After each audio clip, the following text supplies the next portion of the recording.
outside and saw a 5-year-old boy standing in the bushes looking into her apartment, you know, that really did freak me out, but it also had me intrigued. So When a Wolf Comes Home by Nat Cassidy, in this book we are following Jess. She's an actress and she is literally chilling at home and there is a little boy outside of her apartment.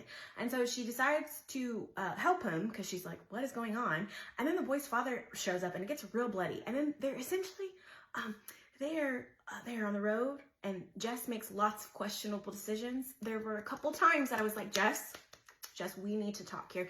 But she essentially wants to keep this boy safe, also herself, and she sees a lot of things that, like, in your brain, you're like, that can't be real, but it's actually happening right in front of my eyes. And when I tell you, this fast-paced, like, horror thriller was so good. It gets a little bit more disturbing as we go on. I wouldn't say it's like incredibly dark, but it does get a little bit more disturbing and very much bizarre. Those are all things that I love and enjoy. And when I tell you this book is exactly what I need, it's exactly what I need. I didn't want to put it down.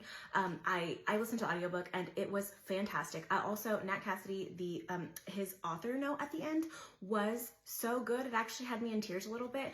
And this book covers a multitude of different things. It covers grief, it covers relationships or lack of relationships with parents and what that looks like. And then even relationships with parents and how they aren't perfect and kind of navigating that as well. And then also, like, how far would you go to help a child that you don't know their history? And it was done so incredibly well. And I love it. And I'm very mad that this is my first Nat Cassidy book, but I will definitely be picking up more of his catalog for sure.